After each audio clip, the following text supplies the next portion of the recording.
ছোট্ট একটা গ্রাম থেকে আমি মুনমুন সমস্ত বন্ধুদের জানাচ্ছি আরো একটি বৃষ্টি ভেজা সকালে সুপ্রভাত। তো বন্ধুরা আমার, তোমরা সবাই কেমন আছো? আশা করছি ভালো আছো। আর আমিও এই মুহূর্তে ভালো আছি। তো দেখো, সকালে এই যে বাগানে ফুল তুলে চলে গেছিলাম বাইরে, মানে গেটের বাইরে। আর সেখানে জানো তো, যাদের বাড়িতে ফুল তুলছিলাম ওই ছোট্ট ছোট্ট ছাগলগুলোকে দেখতে পেলাম। ব্লগার মুনমুন চ্যানেলে আজ তোমাদের জন্য আবারও একটা ছোট্ট ব্লগ নিয়ে চলে এসেছে। আশা করছি ভালো লাগবে, তাই পুরো ভিডিওটা দেখার জন্য অনুরোধ রইল। ছোট্ট একটি গ্রাম থেকে আমি মুনমুন তোমাদের সাথে প্রতিদিন আমার জীবনের, আমাদের গ্রামের পরিবেশে সমস্ত কিছু ভিডিও তুলে ধরি। ছোট্ট ছোট্ট ক্লিপগুলো তুলে ধরার চেষ্টা করি, যদি তোমাদের ভালো লাগে। আমি কিন্তু গ্রামে থাকি, আর বরাবরই কিন্তু জন্ম আর বিয়ে সবকিছুই গ্রামে। তাই জানো তো, আমি ঠিক করে কথা বলতে জানি না। হ্যাঁ, এটাই কিন্তু সত্যি। অন্যেরা যেরকম গুছিয়ে কি সুন্দর করে কথা বলে, অতটাও সুন্দর করে গুছিয়ে হয়তো কথা জানি না। কিন্তু কি, সংসারের সমস্ত কাজগুলো ভালোবেসে গুছিয়ে করার চেষ্টা করি। হ্যাঁ, পারি যে তা না, তবে চেষ্টা করি। তো যাই হোক, কাজগুলো করি আর বেশি বকবক করব না, তোমরা ভিডিওটা দেখতে থাকো। ভিডিও শুরুতেই বড়দের জানাই প্রণাম, ছোটদের জন্য রইল অসংখ্য ভালোবাসা। আর দেখো, তোমাদের সাথে কথা বলতে বলতে না, বাইরে রোদ্দুর দিয়েছিল, তাই কাঠগুলো শুকনো করতে দিলাম। আর আমাদের গ্রামের দিকে তো জানোই যে কাঠ শুকনো না হলে উনুনে রান্না করতে ভীষণ সমস্যা হয়। কিছুদিন ধরে তো উনুনে রান্না করতেও পারছি না এই বৃষ্টির জন্য।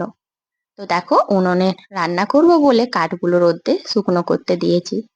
আর এই যে চারিপাশটা ঝাড় দিয়ে এখন এই আমাদের যে সামনে দুয়ারটা আছে, এই দিকটাতেই আমাদের ঘরের সামনেটা আর কি। তো ঘরের সামনে না সব সময় পরিষ্কার রাখতে হয়।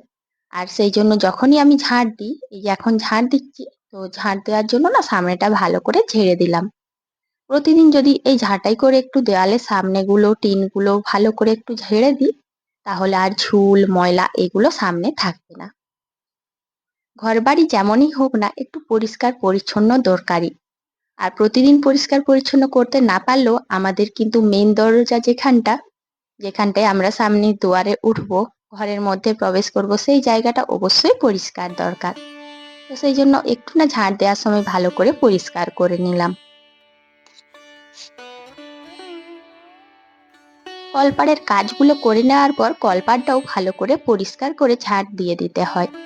এখন অবশ্য অন্য সময়ের মতো পাতা খুব বেশি পড়ে না, কিন্তু ওই যে এঁঠো খাবারগুলো থাকে বাসন ধোয়ার পরে, যা এঁঠো খাবার থাকে সেগুলো একটু পড়ে থাকলে খুব বাজে দেখায়। তাই জানো তো, যখনই কলপাড়ের কাজ হয় একটু গুছিয়ে ওই জায়গাটা ঝাড় দিয়ে দিই। ঘর দুয়ারগুলো ভালো করে মুছে নিয়েছি। আর মোছাটা দেখো, ওই যে ছিল এই সামনেটাতে, ওটা কিন্তু শুকনো হতো না, তাই সেই অনেকটা দূরে দিয়ে এলাম কাঠের ওপরে। তো ওটার উপরে যদি বেশ কিছুক্ষণ রোদ পাই, শুকনো হয়ে যাবে, যাতে জিনিসটা না নষ্ট হয় তার জন্য রোদে দিয়ে দিয়েছি। এখন চলে এলাম ছেলেকে খেতে দিতে। আর জানো, ছেলের আজকে পরীক্ষা আছে, তো সেই জন্য ভাবলাম যে সেইভাবে কিছু করা হয়নি, একটু দই চিনি মুড়ি দিয়ে দিই। দই তো সবসময় শুভ, আর শুভ কাজে যাচ্ছে, তাই দই মুড়িটাই সবচেয়ে ভালো। তো দই দিয়েছি, আর ছেলে যেন দই পেঁয়াজ লঙ্কা খায় না, তাই ওকে দই চিনি মুড়ি দিয়ে দিলাম।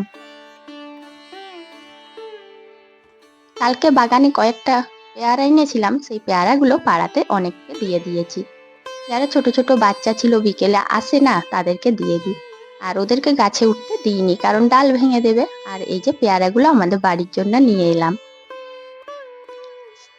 সংসারের আশিবাসি কাজগুলো গুছিয়ে স্নান করে এই যে সোজা রান্নাঘরে ঢুকবো যখন, তখন দেখলাম যে না, এখন রান্নাঘরে ঢুকে যাওয়া মানে অনেক হরবড়। তার থেকে সবজিগুলো কেটে ভালো করে গুছিয়ে তারপর রান্নাঘরে ঢুকবো। তাই দেখো, এই যে লাউ ডাঁটার তরকারি কেটে নিয়েছি, আর আরেকটা জামবাটিতে কেটেছি, ওটা হচ্ছে ওল। তবে বাগানের ওল, আর দেশি ওল কিন্তু মোটেও না, ওটা হচ্ছে ম্যাড্রাসি ওল। লাউ ডাঁটাটা কালকেই করার ইচ্ছে ছিল, কিন্তু তোমরা তো দেখেইছিলে যে মাছ ছিল বলে মাছের মাথা দিয়ে বাঁধাকপি করেছিলাম।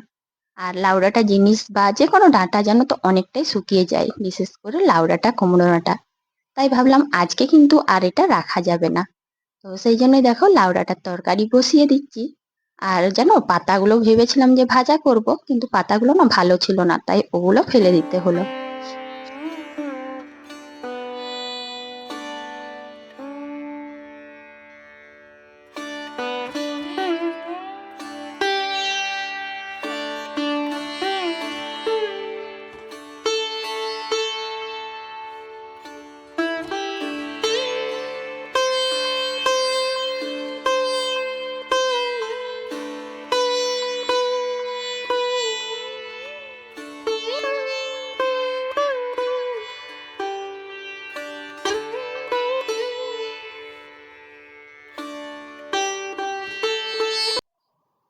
বাড়িতে বাগানে যদি কোনো কিছু আমরা সবজি পাই তাহলে কতটা আনন্দ লাগে।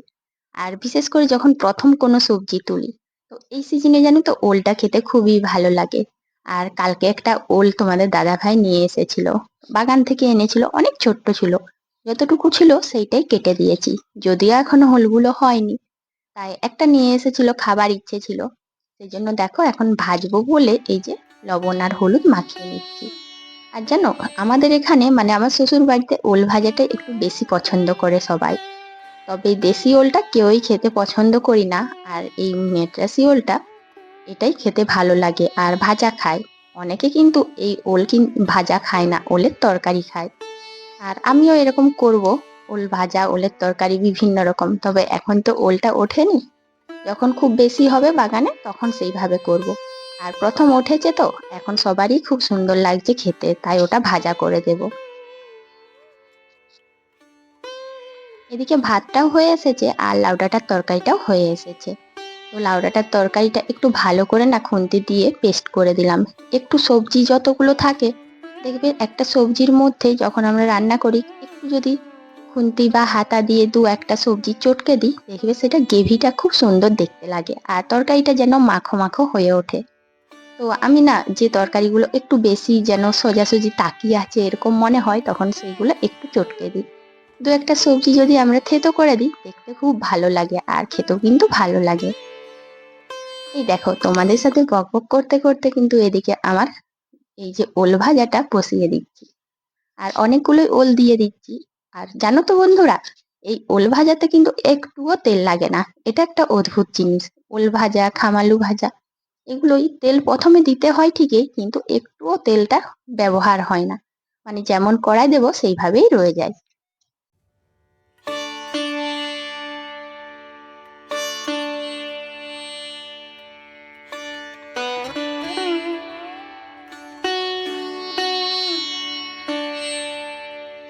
রান্নার শেষে ফ্যানটা ঠান্ডা হয়ে গিয়েছিল বলে ভাবলাম এখন তো কাজবাজ সেরকম নেই, তাই এই গাছের গোড়ায় দিয়ে আসি। এই কলা গাছটার গোড়াতে বেশ কয়েকদিন ধরে ভাতের ফ্যানটা দিতে, জানো তো গাছটার গ্রোথটা বেশ ভালোই হচ্ছে।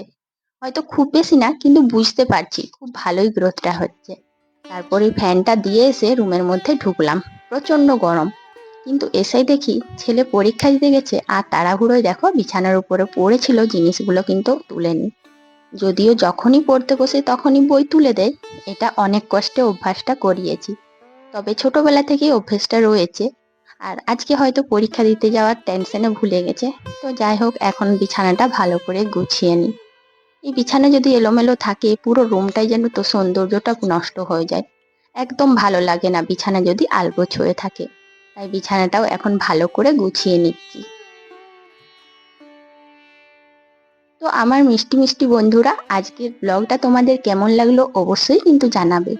আর আজকে আমার চ্যানেলে যারা নতুন বন্ধুরা এসেছো, যদি আমার পুরো ভিডিওটা দেখো, যদি আমার ভিডিওগুলো ভালো লাগে, অবশ্যই কিন্তু একটা লাইক কমেন্ট করে পাশে থেকো। বিছানাটা গুছিয়ে জানালাটাও ভালো করে খুলে দিলাম আর এখন এই যে পর্দাটাও দিয়ে দিচ্ছি, না হলে তো রোদ আসবে। তো বন্ধুরা, আমি কিন্তু গুছিয়ে কথা বলি না।